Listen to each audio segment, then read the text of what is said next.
Urban legends, it's hard to trace them back to a specific time and place because they blur the lines between fact and fiction, but today I've assembled a series of urban legends that are known to have begun circulating in the 1970s. What urban legends decade would you want to see us cover next? Let me know in the comments. I'm your host James, and these are the top 10 scary urban legends from the 70s. Bubble Yum.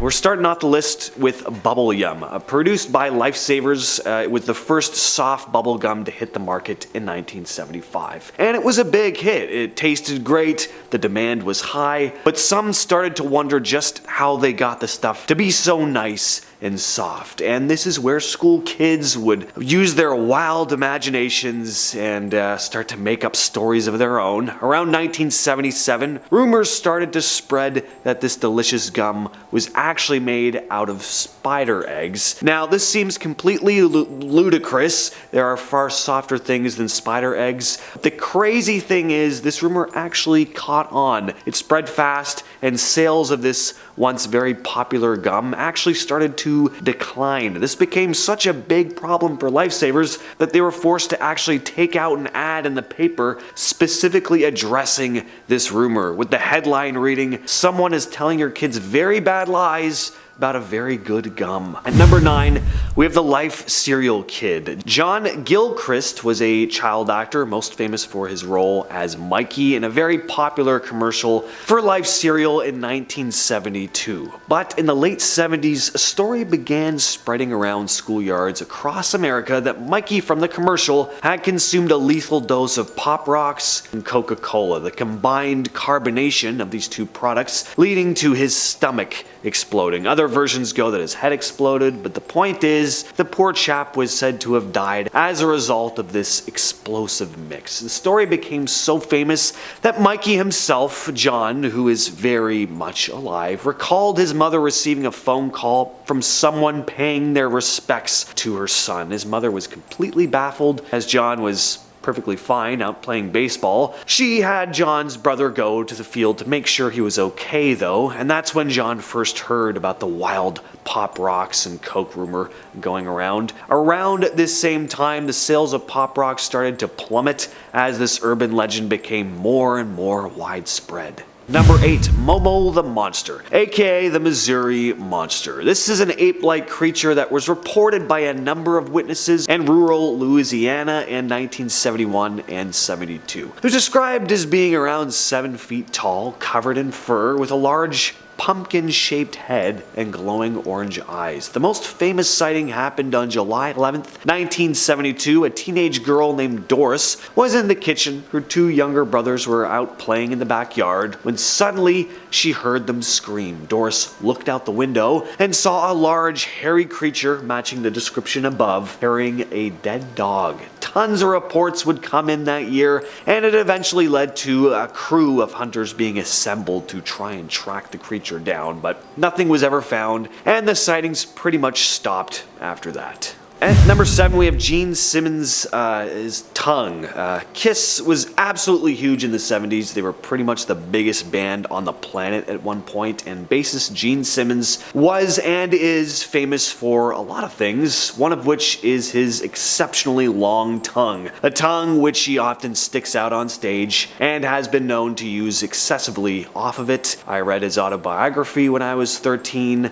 I learned a lot. Anyway, back in the height of Kiss's fame, rumor about the origins of the demon's massive tongue started spreading around, and the consensus was that it was actually from a cow. The story was that he'd somehow grafted it onto his real tongue. This is of course not the case. I don't think that technology exists to perform an operation like that, especially back then, but as soon as it does, I will look into doing it myself. Next on the list we have the Owlman. The tale of the Owlman began with 2 reported sightings in Cornwall in 1976. The first was reported by 2 young girls who claimed to see a large winged humanoid owl creature sitting atop the bell tower of a church in the small town of Maunan, which they had been visiting with their parents. They ran back to their parents to tell them what they'd seen, and they were so visibly distraught that their father decided to cut the the trip short. Just a couple months later, two teenage girls were camping overnight in the woods right by that very same church. One of the girls, Sally Chapman, was standing outside the tent when she heard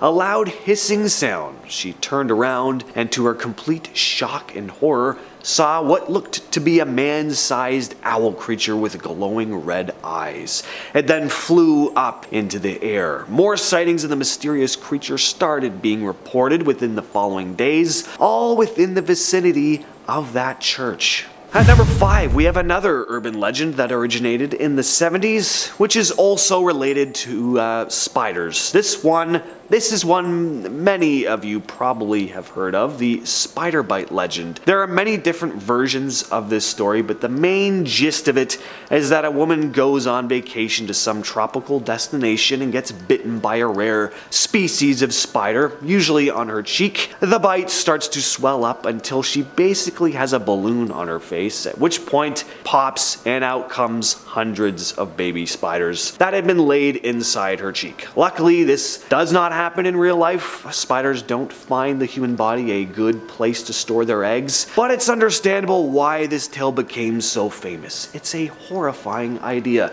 It's an early example of body horror, the idea that there's some foreign thing growing inside your body that you just don't want there. Plus, spiders. So many people are petrified of spiders. Next up, we have the legend of the clown doll. This one is kind of a different version of the famous babysitter and the man upstairs urban legend. In this story, a babysitter is watching over kids in a very large family home with a bunch of different rooms. Before the parents leave for the night, the father tells the young babysitter to go to a specific room to watch TV once the kids go to bed, as he doesn't want her roaming the house too much. This is a bit strange, but it comes into play later. So the evening goes by as normal, and eventually the kids do go to bed, and after they've been tucked in, the babysitter makes her way to the living room to spend the remainder of her night. As soon as she walks into the room to turn on the TV, though, she immediately spots a hideous life-size clown doll, in some versions a statue, propped up in the corner. She can't stand the sight of the thing, but decides to try and ignore it and turn her attention to the television. But it's just there, staring at her from the corner of her eye. At one point, the parents call to check in, and she asks them if she can cover the clown statue with a sheet, to which the parents reply,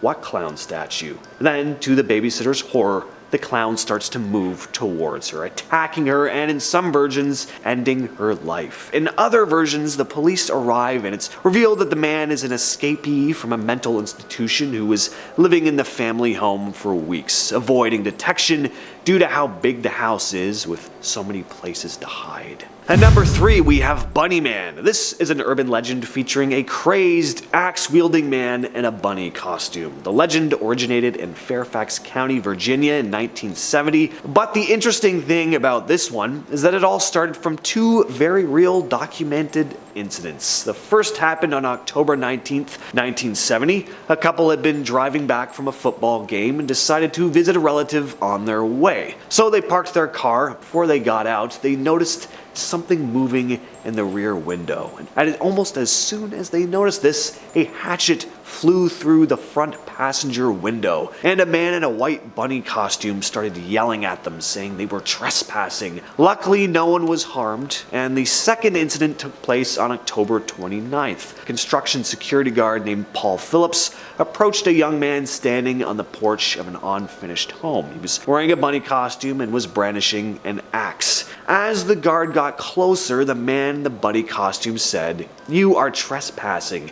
If you come any closer, I'll chop off your head." From that point on, more and more reports started coming in about who the media now dubbed Bunny Man. As to the validity of a lot of these other sightings, it's kind of up in the air, especially when the stories started becoming more embellished. Bunny Man is now well within the urban legend category, with tales of him possessing powers or having come back from the dead. Next on the list is the Dover Demon. In the town of Dover in Massachusetts, a series of cryptid sightings occurred on April 21st and 22nd in 1977. The first was reported by 3 teenage boys who had been driving along a road at night when their headlights illuminated an odd-looking creature. It was about 3 to 4 feet tall, crawling along a stone wall, and they described it as having a large bulbous head and bright orange eyes. It had long, spindly arms and legs and was completely hairless, with rough skin like sandpaper. Just an hour after this initial sighting, 2 other teenage boys spotted the odd creature as they were walking home.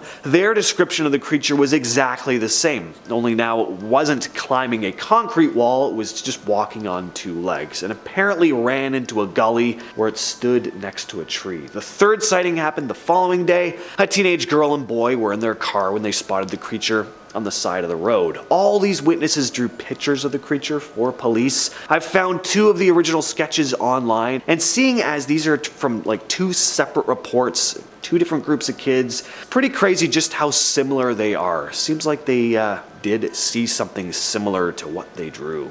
And finally, at number 1, we have Cropsey. Cropsey was a boogeyman type urban legend that originated in New York in the 1970s. He was said to be a satanic man, sometimes sporting a hook for a hand, that lived in the abandoned Willowbrook mental institution and would come out in the dead of night to kidnap young victims who were never seen or heard from again. Stories of this nightmarish figure continued into the 80s. As it turns out, though, these stories of young ones going missing were connected to a real-life boogeyman, a man named Andre Rand. Rand had been in and out of prison for a series of disgusting crimes, but it turned out he had a long list of victims who he had kidnapped, many of which were never found. In 1988, he was finally convicted and would have been eligible for parole for some reason in 2008, but was brought to trial once again as new evidence was discovered in a kidnapping he had committed 23 years prior. He was convicted of that crime as well and remains in prison till this very day. With all that said, I've been your host, James, and I'll catch you, yes you specifically, in the next video.